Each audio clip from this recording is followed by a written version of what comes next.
Now, from the Columbia Basin, your local news source, this is iFIBER 1 News, presented in high definition.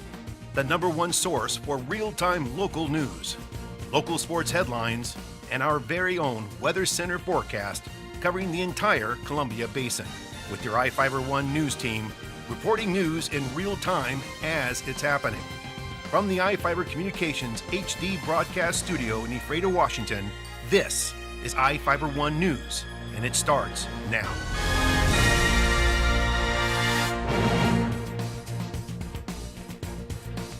Welcome to iFIBER 1 News. I'm Cody Johnson with news from around the Columbia Basin for Tuesday, December 11th. Tonight we report on a house fire displacing a family in Ephrata. And in Soap Lake, a group is looking for toys to give needy children for Christmas. We look at the $88,000 donation of computer equipment to Big Bend Community College by REC Silicon, and we pass on some health advice from the Grant County Health District. In sports, we have some surprising news from the NFL and a look at the Eastern Washington University football team. Our spotlight story tonight is about one Pearl Harbor veteran's efforts to remember fallen soldiers. And we have the latest forecast for the Columbia Basin from the iFIBER 1 Weather Center. Our top story tonight is about a house fire leaving 3 Ephrata residents without a home. Here with the story is Ryan Lancaster.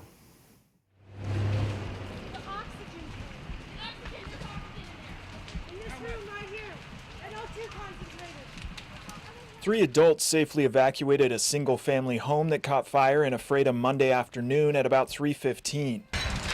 Oh, dang. Uh-oh, I think the house... Fire truck's on their way. All right, we'll just have you guys clear the street right quick. Ephrata city officials say a preliminary investigation indicates the fire broke out in the attached garage of the residence, which is located in the 1600 block of C Street Southwest.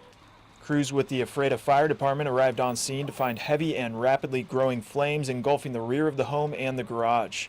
Ephrata firefighters were joined by units from Grant County Fire Districts 7 and 13 in containing the fire before it spread to closely neighboring homes. The residence itself was a total loss.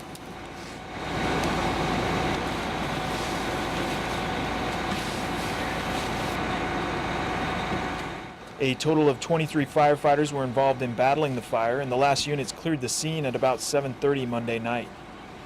Fire officials say it will take several days to complete an investigation into the cause of the fire. Neighbors at the scene reported hearing a loud bang before seeing smoke and flames.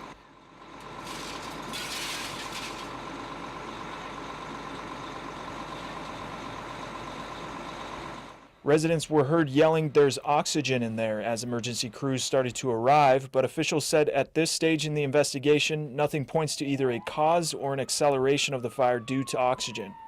For iFIBER 1 News, this is Ryan Lancaster reporting. Thanks, Ryan. On a lighter note, the 8th annual Frosty Friends Toy Drive is underway to help needy kids in the Soap Lake community.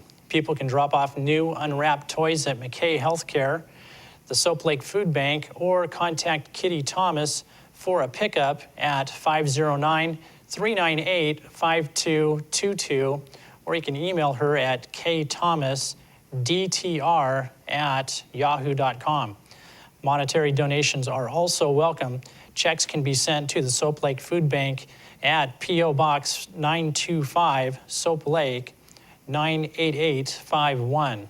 The check's memo line should read Toy Drive. Volunteers will be wrapping and distributing toys December 22nd. Last year, the drive helped 135 families and more than 400 kids, according to the organizers. REC Silicon donated $88,000 worth of equipment, computer equipment, to Big Bend Community College. The equipment helps the new computer science program.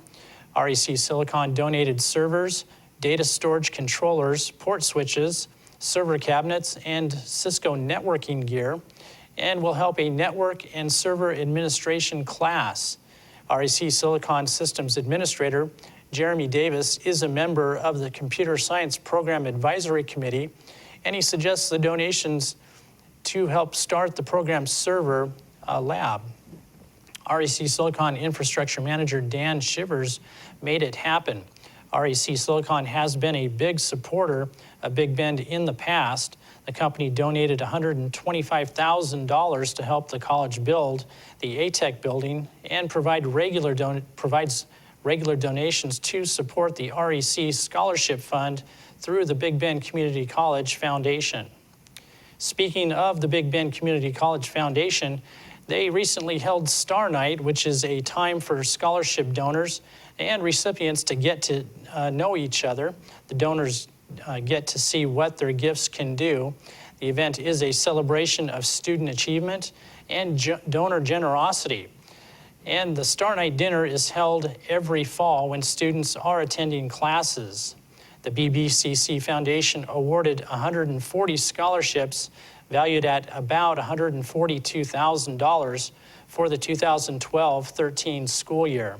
Another $10,000 is awarded to help students cope with financial emergencies and to stay in school. The Grant County Health District says the flu season has arrived early. The U.S. Centers for Disease Control and Prevention are saying this year's flu season may be one of the worst in years. Grant County Health Officer Alexander Bresney said Grant County health care providers are reporting an increase in the number of people being seen for flu-like symptoms.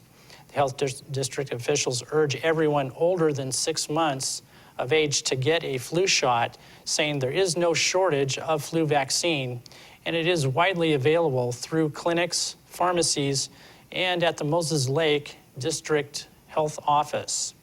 Flu-like symptoms include fever, cough, sore throat, runny or stuffy nose, body aches, headaches, chills, and fatigue. Some people may also experience vomiting and diarrhea. People may be infected with the flu and have respiratory symptoms without a fever or no symptoms at all.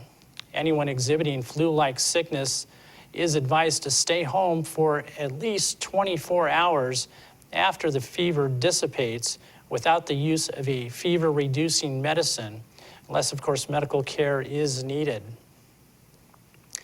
Facebook is a great social media, but sometimes stories can go viral despite the lack of any truth. Today, a viral story surfaced about gang initiations, even claiming 2 incidents have happened in the Moses Lake area. This is news to the police. The Moses Lake police say they're unaware of what incidents are being referred to in a Facebook post. The posts, which have been widely circulated, advise people to be aware of at least 2 attacks in the Moses Lake area, one of which allegedly occurred in Garden Heights. It reads, "Just got this in a text from our aunt, so I'm passing it along. Grant County residents, if you see someone laying along the side of the road, do not stop to help. Call 911. There is a gang initiation going on. The gang will hide and jump you when you get out to help the person." Moses Lake Police Captain Dave Ruffin said, "Police are aware of the posting but have received no information or any reports related to the Facebook story." The Soap Lake City Council passed a 2013 budget that barely maintains the city's current level of service and may not be sustainable. Here with the story is Ryan Lancaster.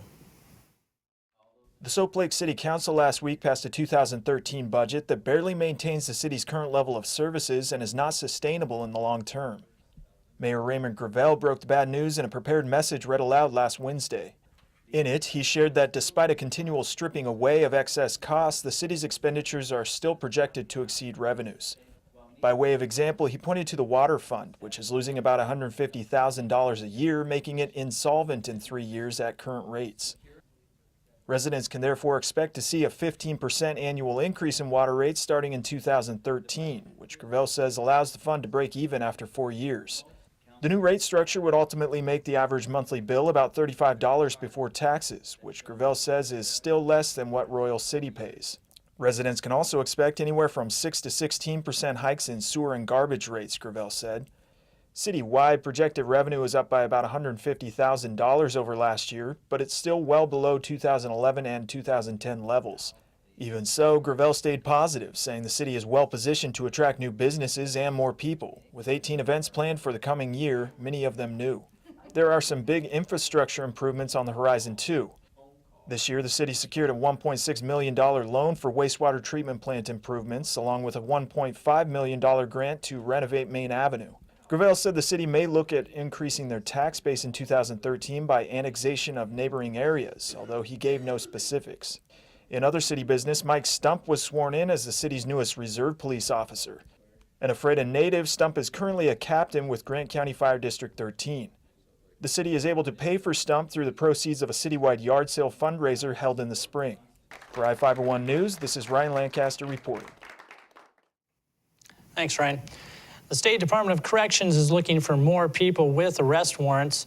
Each of the people you see here have warrants for their arrest and are wanted by various law enforcement agencies. If you see any of these people, the DOC asks you not attempt to detain or apprehend them, but to call police. You can also call the Department of Corrections at 509-764-6180 during the day or 509-762-1160 after 5 p.m. We'll be right back after these messages with the latest from the iFIBER 1 Weather Center.